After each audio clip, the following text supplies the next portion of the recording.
focused on Black history. And so the next guest I would love to invite to here is James Garden. He is an amazing storyteller.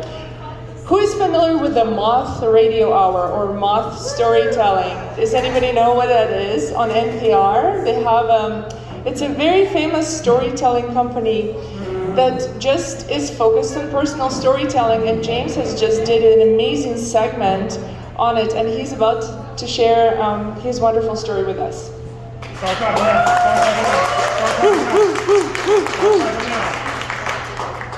Good evening, everybody. Oh, no, that's not, hold on. We're gonna do this in a concerted effort. Ready? Good evening, everyone. Good evening. Come on, energy, that's, yeah. It's a great day to be alive, you know what I'm talking about? We blessed, we here. Thank you to Irene for having me. Give her a hand. Don't do that. Use your hand, don't do that. This wonderful lady just delivered this poem. Give her a hand real quick, thank you. I'm James Gordon. I am the current and reigning Moth Grand Slam champion. I'm the first African-American male or female to win it 4 times. If you watched the TV show Cold and Windy a couple of weeks ago, I was on it. I'm an actor as well. If you've ever watched Chicago Med, I played Kent Taylor for a couple of seasons. I was on an episode of Chicago Fire. I cut the guy's ear off.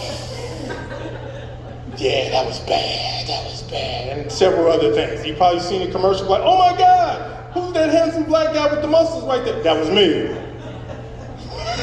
Modesty isn't one of my strong points, so here we go. I came home crying. It hadn't been the first time. It seemed like a recurring episode in my 6th grade year of school. I went to Bradwell Elementary School on the south side of Chicago, and the kids were much bigger than me. I was a smaller guy, glasses, and all I wanted to do was drink my chocolate milk in peace and read my Batman comic book, because Batman is the best superhero ever. But Eric the Bully sought to disrupt that every single day. And I came home crying. My dad had had enough. He said, Bobo, my nickname that I've never been able to shake, Bobo, have a seat. And he said, listen, I can come up to school every day for you if you want me to. I can go to the principal every day if you want me to, but the problem is going to be there when I'm not there. At some point, Bobo, you've got to do one of 2 things. You've got to stand up, or you've got to stand up, Bobo. And I understood the assignment. The next time Eric the Bully bothered me, I sat and I waited, and I let him go to the bathroom. And well, just to say, after I entered the bathroom behind him, he never bothered me again. I got suspended for a day, and I came home and my dad said, Bobo, sit down, let me talk to you. And I was scared. I had never gotten suspended. I was one of those kids who went to class and came home, stayed out of trouble. And my dad was sitting across from me. My dad was in the Army.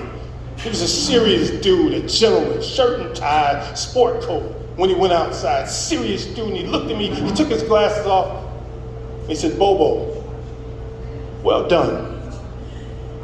Because you have to stand up for yourself sometimes.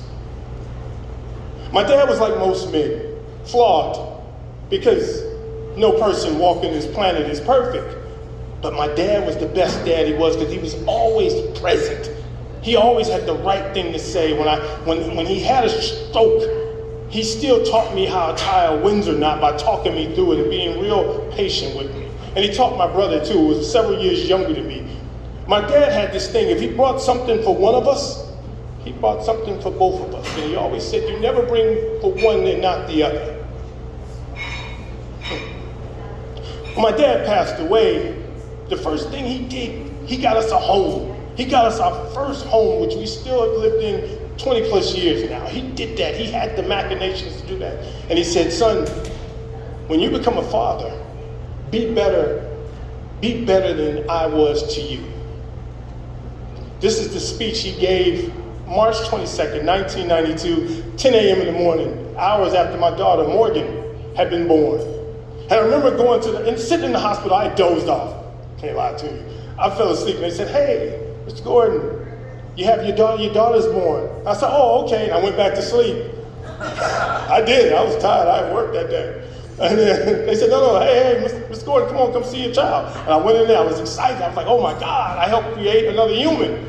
And I went in, and I said, that's not my child. That child's really light. I'm dark. That's not my child. And they said, no, that's how they all come out. I said, oh, it's my first one. I didn't know.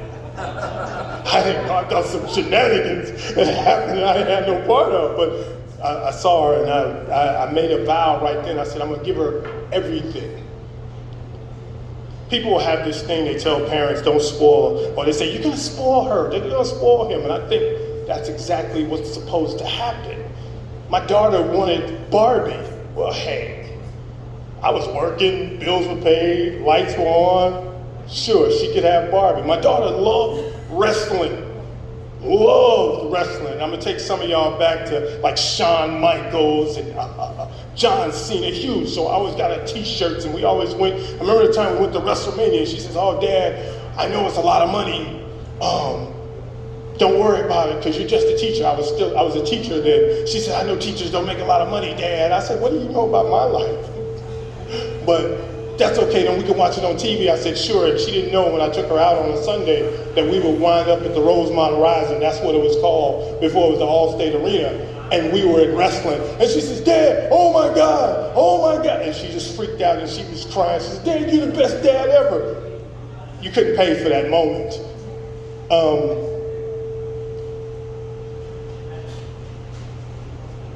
Going forward, my daughter and I were very close, and her mom started working at the railroad. She couldn't be the custodial parent, so she entrusted me to do that. So from the 6th grade forward, I was the guy at the parent-teacher conferences. So that very rarely the dads are at the parent-teacher conferences, but here I was. I'm in PTA and everything, I'm baking, don't laugh. My peanut butter chocolate brownies are everything. And I'm there, and we got really close, and I remember having to buy her prom dress. And she hoodwinked me $1,096.56 for the prom dress. Yeah, man, she got me. She hit me with the, Dad, if they're giving out free prom dresses, if you want me to have one of those, that would be okay. She hit me with the, I said, oh, don't worry about it. Sweet's my nickname for it. Don't worry about it. We can go and get the prom dress. No problem. And next thing you know, I'm going up to the cashier. I've got $500 cash in my pocket. I'm thinking I got more than enough, right? I'm flexing chest all out and everything. I'm like, yeah. The lady says, hey, if you want to put a deposit down, that would be fine. I said, a deposit? I'm good. I got $500. I'm good. She slides the bill over. There's a thing called sticker shock. Y'all know sticker shock, or the bill comes and it's more than you thought it was, but you can't let on that it's more than you thought it was. So she slides it across and I'm looking at it like, okay. In my head it's like, oh my God, what dress costs $1,000? And I look back at my child and she waves to me, smiling. I said, boy, my child is a super villain. That's what she is. And I remember paying for it. I remember she came up, I'm a video game head. I play video games, PlayStation 4 or 5, Grand Theft Auto. I was playing Grand Theft Auto, and she comes up the stairs to the attic where I reside, and she says, Dad, I need to tell you something about prom. And I'm thinking to myself, I know this little girl is not going to shirk on prom, and I just paid almost $1,100 for this dress. I know that's not about to happen. She says, Dad, it would be okay if I went by myself to prom? I said, what? She says, I just want to go by myself. Is that okay with you? I said, well, yeah. If you want to go by yourself, that's fine. And she came and hit me with the, oh, Daddy, you're the best daddy. And she hugged me. And I was like, yeah, that was cool. And she looked like the greatest princess ever on the day of prom. And I watched my daughter through college, and she became this great teacher. And it was just an awesome thing to be. And I thought to myself, my dad would be looking down and be proud. Because fathers are necessary. Mothers do the thing. Mothers are like the quarterbacks, you know what I'm saying? Like the star quarterbacks that y'all do, no lies. But dads, I like that clutch fullback, you know? It's like 4th and goal, and it's a yard to go, and you give it to the dad, and he punches it in. especially black fathers, because we get maligned a lot and stuff. It's a funny thing about being a dad, about being a parent. Unfortunately, a couple years ago, my daughter passed away.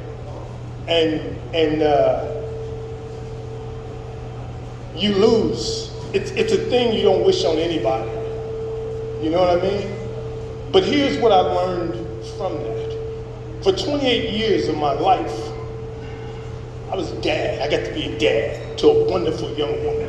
To see her grow from this young child who loved wrestling to this award-winning teacher, taught special ed, who volunteered at pet shelters and things of that nature. And I helped form that. I helped create that. And the message I want to share in my story with y'all is, I'm not the only one doing that. I'm not the only father.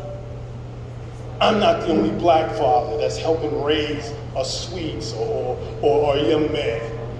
Black fathers are important. Thank y'all.